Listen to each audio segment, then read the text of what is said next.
Greetings, everyone, and welcome back to the channel. Today, we're going to be discussing and talking about the Resident Evil showcase. Yeah, what happened in the showcase and what bullet points and opinions on it, my thoughts on it in general.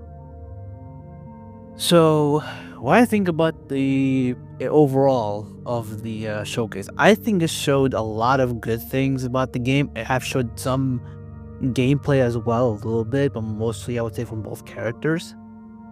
And before I go to the bullet points of the game, the whole thing about it, I recommend watching the last two videos I made about the Resident Evil Requiem, which is these two videos, to understand the context and the things about it, because I'm gonna reference some in these two videos.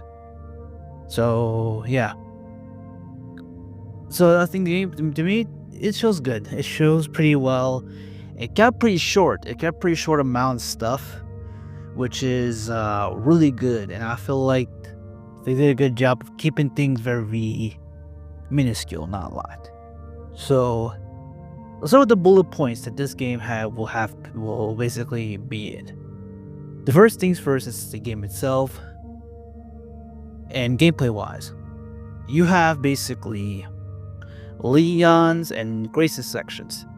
Leon and Grace have complete different, complete different playstyle.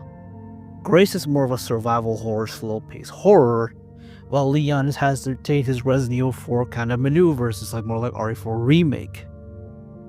So both characters will play pretty much almost differently, and I think they'll both have different weapons and different methods of going through the game.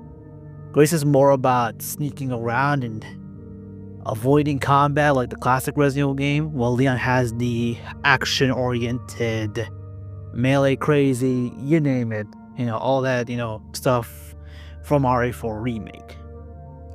As it's really reflective because both characters have different inventory. Now I'm gonna show them on the screen. This is Grace's inventory. This is Leon's inventory. They're both different inventory because Grace has more of the Resident Evil 7 kind of inventory, while Leon and it's very limited. Leon has the RE4 remake, Resident Evil Village kind of like inventory, big spaces, yada yada. And feeling like the game itself, they say that they will, jumping back and forth between Leon and Grace, which I'm a little bit concerned about. This is one of those moves I wasn't a big fan of that, because I stated before that I personally think and wish that you play as Grace through a whole entire campaign, and basically play as her, and the only time you see Leon with her is in cutscenes or in sections that has Leon in it, but I think it's good mostly in cutscenes. Leon has his own separate campaign. I think it should be separated, and I personally, with me, would have Grace's section be in the game to play first, then Leon's campaign being unlockable. Because I said this once, I say it again. I personally think Grace should be the main center of attention more than Leon. Leon is already an established character. People will play as him. People will go crazy. Blah, blah, blah. But I believe Grace could potentially have there's some big potential with her and how she is. And due to her, things that's going on and all that. So, yeah, it's pretty much kind of a given that I much prefer showing off the new toy and be the main stage instead of the toy that everybody had. You know what I'm saying? Because I think personally, she deserves more spotlight than Leon. Because the moment it gets in, being in the shot, everybody gotta go crazy. There goes that. At least, to me, Grace got time to shine and see her character flourish. Because Leon's already, we know who he is. He's no stranger. He's the face of the fucking Resident Evil franchise, for God's sakes. So, that's basically that for me. The second thing is I find out about the enemies in the game. Now remember, one of the shorts I compiled, and this is back on my very first video, saying that this game could potentially have a dark psychological horror game. Well, it's kinda somewhat true, because the enemies in the game will retain some of the human features and they're basically zombified, but their conscious is still like a normal human being. It kind of reminds me of another game franchise that has kind of similar thing. If you guys didn't know about this certain game, it's called Siren or Forbidden Siren, that the enemies in that game called Shabitos. Well, they're basically they are reanimated bodies been resurrected with a powerful curse, yet their conscious, self-conscious, are basically like normal human beings. Like, heck, you've seen a lot of the cutscenes, like, oh, the doctors are basically, they can talk, they can shout words and everything. It's not like Los Illuminados or Ganados. It's nothing like that. It's not like that to the T. They kind of retain more of humanity feel, more human. Like, that's why you see an enemy, a maid enemy, cleaning the bathrooms and shit in the place, in the umbrella facility that Gideon has. So, with that in mind, it's really cool to see enemies have kind of more like a human personality. It might get, a lot of people might think it's Lost Someone Else, but I felt it's more like Siren with the enemies and Shabitos and all that. That's how I feel, that's how I see it. It's amazing. Speaking of enemies, one of the things about the game that hinted is a returning enemy that we haven't seen for a very long time. If you guys played a specific Resident Evil game, you know who that enemy is. And that is the very first remake of RE1. RE1 remake. There's a specific enemy called Crimson Heads. And I believe that Crimson Heads, or like a variant of Crimson Heads, will come back, which is awesome. Because one of the items, I think, is a blood capsule that is basically you inject it in the zombie will prohibit their mutations.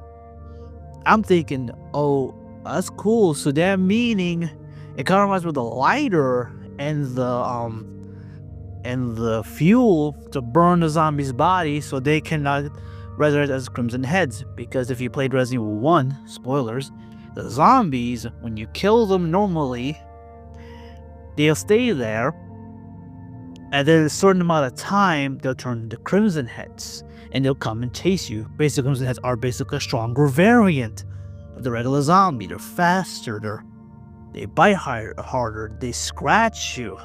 They're very aggressive enemy.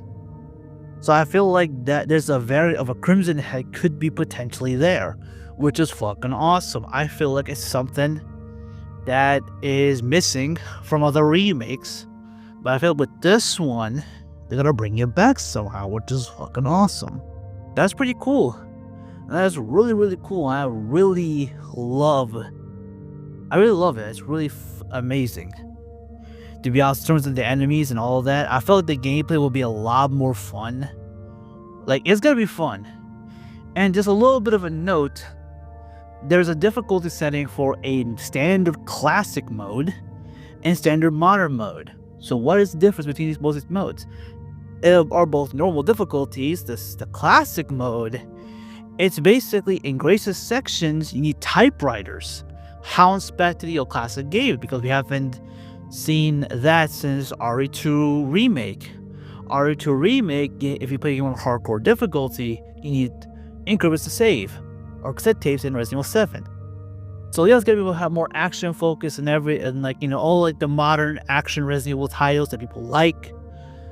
Well, of course, Grace using the very old school for like the old school fans. This is, to me, I feel like this game will have a perfect balance of horror and action. That is very good. They tried to replicate this in some way in Resident Evil was 6 and try to do that, but make a slow-paced horror, slow-paced action with Leon and make it, "Oh, it's horror." It's not, it's action. It's slow-paced action and high-octane action when it comes to 6 with Chris and Jake. So I believe personally to me, this is a perfect blend. I think they kind of perfect the blend of both of them. So that's great. That's fantastic. I think it's gonna be cool. I think it's gonna be fun. And seeing how the game is, they haven't showed and said a lot of things about the game. For me personally. But again, when it comes to the story itself and it being affected, we've seen screenshots of Leon and everything. We already said the story and saying that basically, I say this, that Grace's blood is a blessing, a curse. It's gonna be an antidote to Leon's mutation. And I've said this before, I'll say it again. For the last video, Leon potentially might die in the game. It's pretty high likely that he's gonna die in this game. And seeing this game, because I feel like, to me, in terms of story and everything, I feel like this game, it doesn't feel like a Resident Evil title. It feels like an evolution of it. It feels like, to me, we're now heading to a new direction with the franchise. A little bit, just a little bit different, Because then with the Winter's storyline, now we're just seeing this new character, Grace, after seeing her mother died by basically an individual that sees her as a chosen one. This main villain needs Grace herself. What is exactly is most likely the blood, which makes a lot of sense. Why? But the reason is why he needs the blood. He wants to resurrect the dead. Is he thinking about world domination? What's Gideon's backstory would be like? Who's the guy behind the mask? We do not know, and we're gonna find out in basically almost a month away as it is recording, because today is the 21st. So basically it's almost a month away from the game's release. So, and unfortunately there's no demo, so yeah. I think that's pretty much it. There's nothing much to talk about. These are like the key pointers of the that I got from the showcase. I was not gonna watch the showcase at the beginning, but I was like, fuck it. Let's just do it. Fuck it. So I'm just gonna go ahead and do it. So yeah. That is pretty much all for this video. It's very short because this showcase is short, doesn't show a lot. So what do you guys think? Do you think this game was gonna hit? Because I think personally this game is turned from a game I was so suspicious of, so suspicious, to a game I get a little extra hype for. There's a little extra hype for it. There's a little something for it. And I think to me this game is gonna be better than Resident Evil 8 and 7 combined. I have a thing in my head. Now was I thinking that's a little crazy statement. I might be wrong. I don't know. Let's wait till February 27th. Hopefully we get a demo early next month, within a couple of weeks. Potential demo. If there's not, then they're probably gonna keep, they're really, when it comes to marketing, they're really just saying, yeah, we're just gonna give you bite-sized stuff. We're not giving you the whole entree. You get the whole entree on the beach day. So of course I'll play the game on launch day. It's gonna be fun, it's gonna be enjoyable. So yeah, what are your thoughts? Leave it down in the comments, and I'll be seeing you guys in the next video. Take care.